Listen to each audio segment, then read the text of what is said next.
Prince George Circuit, or East London Grand Prix Circuit as it's currently known, hosted its first South African Grand Prix way back in 1934. The original 24-kilometre street circuit was later modified in 1959 to meet Formula One regulations. And I'll tell you, a bigger test of a driver's commitment you will not find. Corners like Potter's Pass and Rifles Bend have earned the 3.9-kilometre seaside amphitheatre layout legendary status.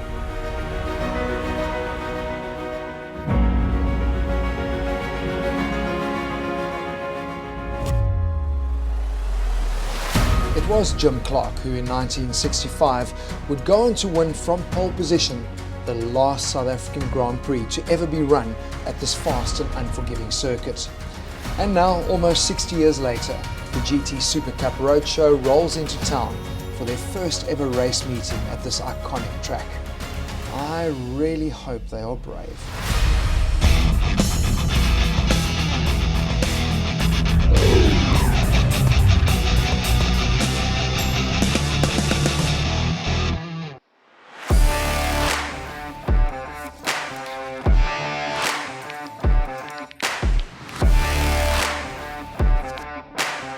Welcome to GT SUPERCUP Round 2 at the East London Grand Prix Circuit. We had 24 hours to set up this new venue. Hats off to the guys at East London Grand Prix Circuit. They've went out of their way to accommodate us because of the incidents that we've had at the Kisa, and hopefully they sort their issues out so that we can make a return.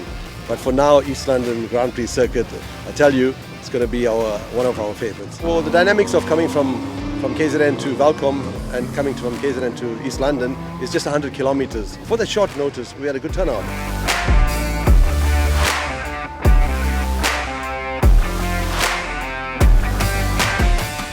I love coming here. It's one of my favorite tracks. I was quite chuffed when I heard about it. Kudos to Afzal and the team for having pulled this off so quick. Last night they asked at dinner who hasn't been here for the first time, and it was just a sea of hands. It was great to see. So there'll be lots of tales and war stories at the end of today. I'm sure everyone will have a great day.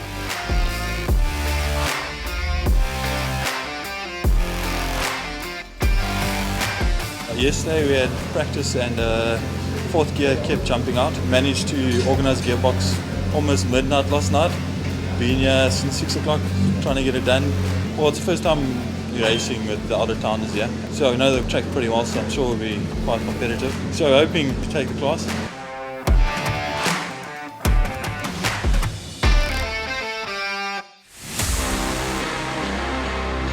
For all vehicles, standard safety, roll cages, drivers have to have the fireproof suits, helmets, gloves, the whole lot. There's no dispensation from MSA regarding that. GT1, 2 and 3, that's Group A, GT4, 5 and 6, that's Group B, and then Group 1 will be 129s and fastest, Group 140s. That's Group A, everyone else will be Group B. Thank you and have fun everyone.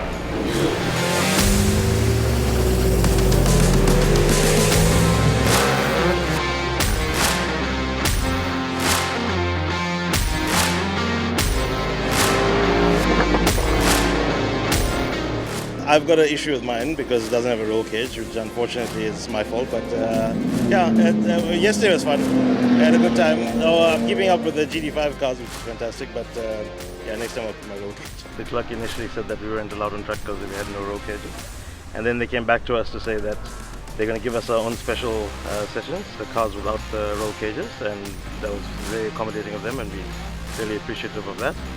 So my favorite corner is the turn after the complex, the right turn going up the hill. That's very fast, challenging corner.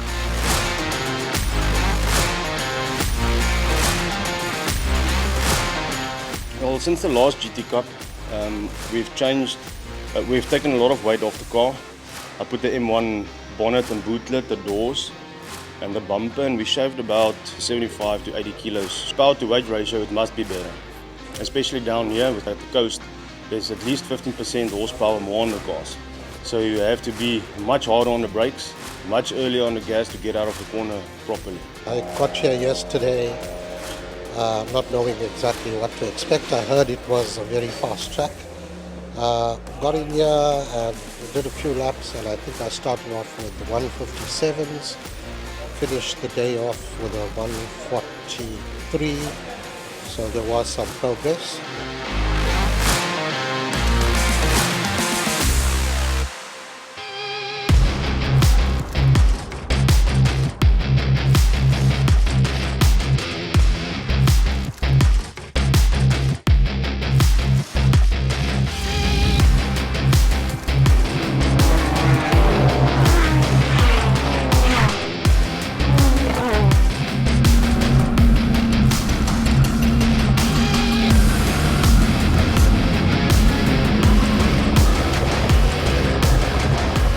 There was a little bit of an issue. So obviously I've got a boost control in the car which Steve explained how to use, which I'd never used before. So I had the car on kind of a high boost for the start, got into potters first and looked at my rearview mirror and thought, well, I can turn the boost down now. Erroneously switched the car off and only worked it out once I'd come to a grinding halt on the side of the track and everybody had overtaken me. But yeah, we'll be back for you too, and I'll definitely won't be turning the boost down. I took off in the second position because I wanted some competition. So I left the guy to go through, but he slowed down at the cabana, and then I passed, and then I was leading the race right till the 10th lap. The car is the fastest here, so I was driving at 90% of the capability of the car, and starting to enjoy it. Yeah.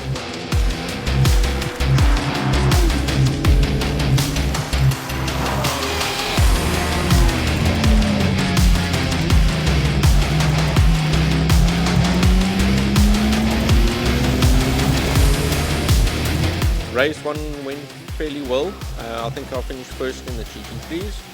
Actually picked up 1 or 2 good little battles with actually a GT2 car, which was quite nice.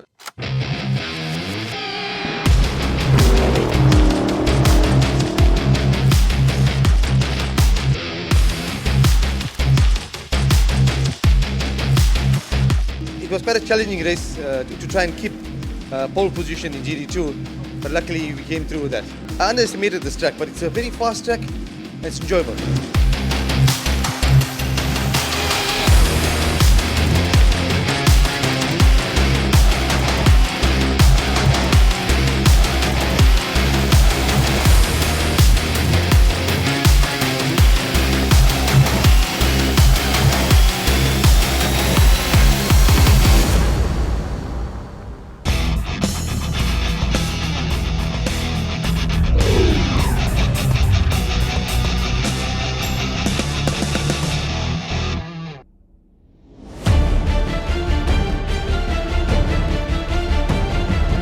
Beacon's obviously a corner that sets up the whole lap at the end of the day. Out of Beacon onto the main straight. If you've got enough horsepower, you down the main straight, brake for potters. Those who say they don't brake, if you put a computer in your car, it'll tell you you brake for potters. If you set up potters properly, stay on the inside, straighten out for rifle. Rifle's a flat out corner in most cars. Cochabana up the back straight, it's a horsepower, the back straight's horsepower, pure and simple. Going into the complex, again, it's quite tricky. To the S's, out the back sweep. Back sweep's got a hell of a bump on the inside, so that's a little bit technical if it unsettles a car quite badly. There is water on the circuit in the back straight, so you have to stay in the middle of the track, which from a overtaking point of view is a bit of an issue, but back into Beacon, settle down for the long straight and hold your breath for potters and rifle.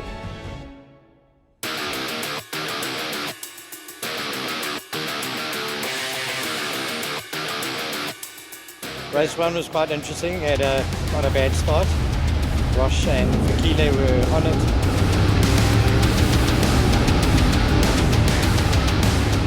I had an excellent start, just that Potter's corner gets to me in the sense that everybody says you've got to be flat out through there, and as much as the mind tells you keep the foot down, but the body just refuses to say. The race was fast. I didn't expect it to be that fast.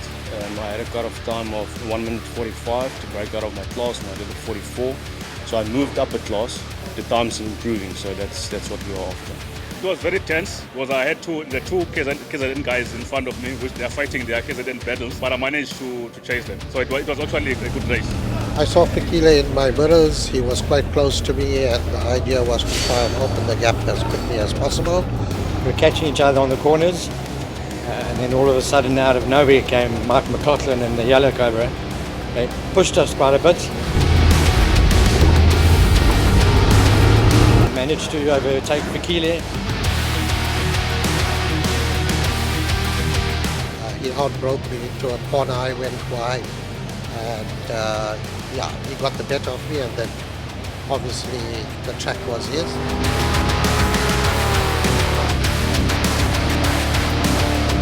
It was a fantastic race, thoroughly enjoyed it. And the nice thing about the format with this event is that they've split everybody into two groups. So Steve and I are able to share the car. I'm just running in a separate group.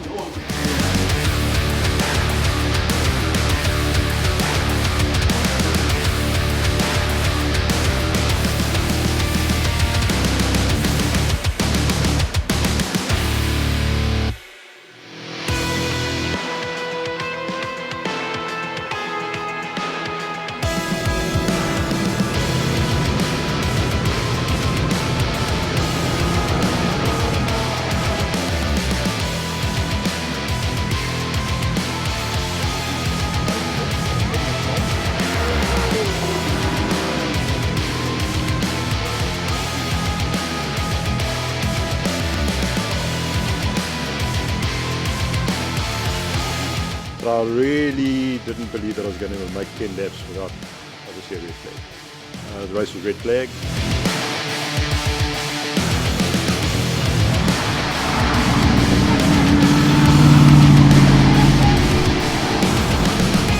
We're having a really close tussle with Steve and I. We've been racing together for a long time, so we trust each other a lot and we're very close. I was passing him on the inside, going to Butts Bend, clipped my nose, which caused the car to spin around. Went into the infield, I hit an embankment, flipped the car, landed, bounced over the tyres into the bushes upside down. It's purely a racing incident. That's motorsport. We had 3 laps left, and I knew Sun was going to come hard in the second part of the race. But the horsepower counts at the end of the day, and I think the end was quite exciting for a lot of people. It was a good race. Very happy with the result, obviously. We did some reasonable times. Listen, Skyline was on the ball today.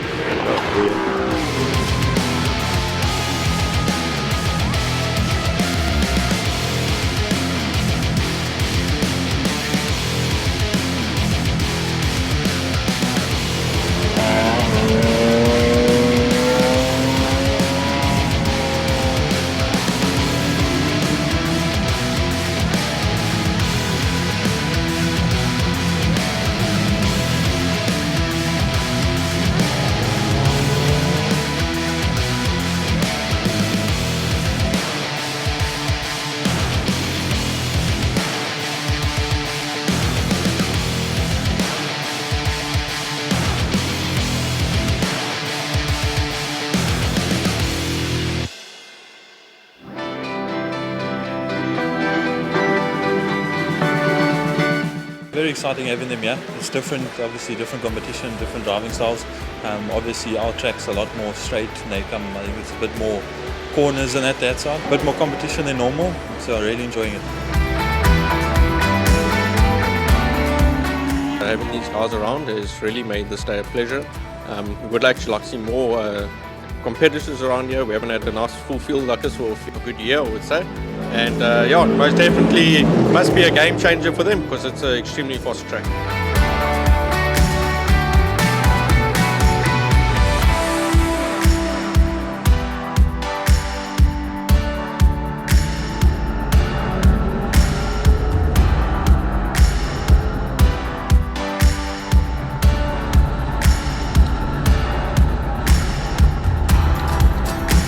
The race 2 was very exciting.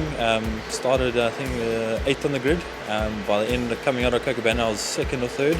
By lap 4 or 5, the computer tells the car to stay at 5,000 revs. So every lap down the main straight, it splutters at 5,000 and then it cools down a bit. Quite a hot race at the end of it.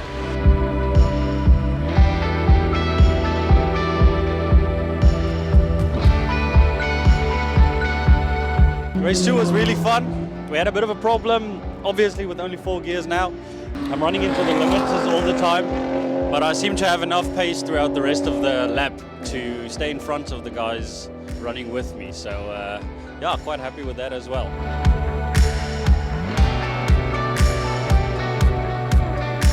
I started in the 2nd position. On the grid, Mike was first.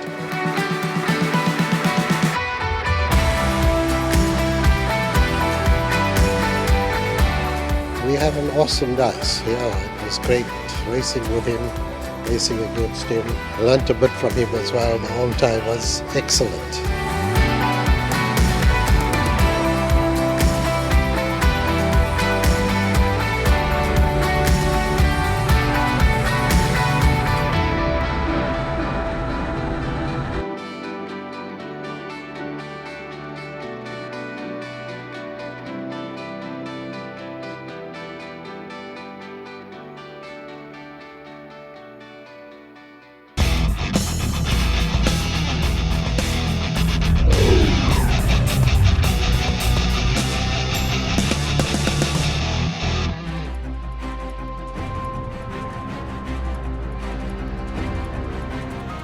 Dad was a good mate of mine. He looks after my car. He had a problem with his car yesterday, so he didn't get any seat time today, so I offered him a drive and I said to him, go out there and enjoy it.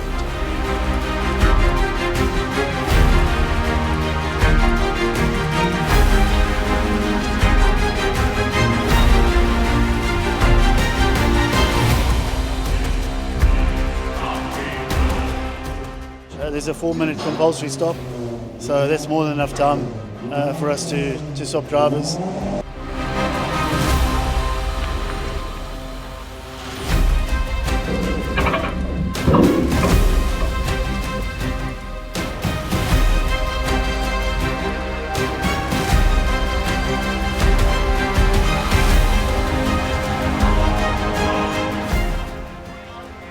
Enjoyable, yeah. I got cut off a bit on the first lap and then I spun twice in Copacabana.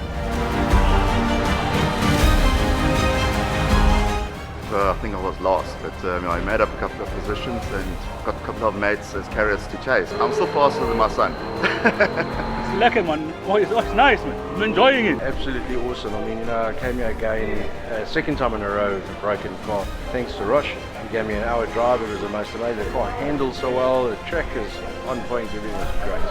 So, awesome.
First time ever we've had so many spectators and it's unbelievable. I mean, if you look around the circuit, every corner is full of people. That's something new for us, but exciting. And then with the competitors, local competitors, obviously it's their home ground. And then we use them obviously to pick up pointers. Yeah, definitely we're going to make a comeback.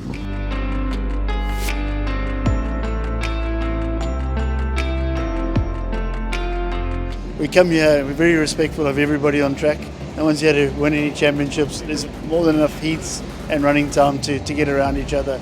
So yeah, just an awesome day. Love coming to these events.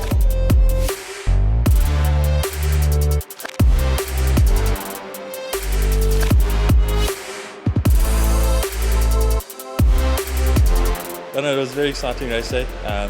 Love to see the guys here. Hope to see the GT Super Cup back again.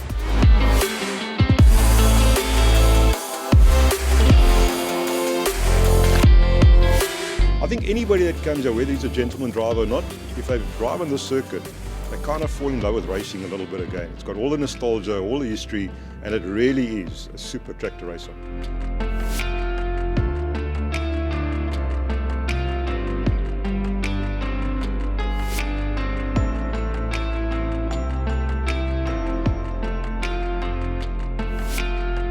all of a sudden there was groups of people having great dices everywhere. And I think that's what everybody enjoys, but that's what motorsport's about.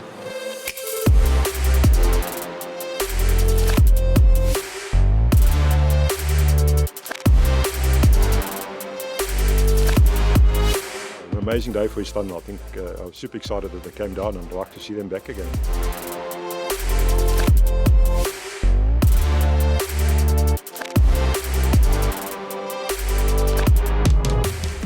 Round 3 at the moment is still in the air. The guys from East London obviously want us back. Our guys love it here, but the main thing is that, we go racing.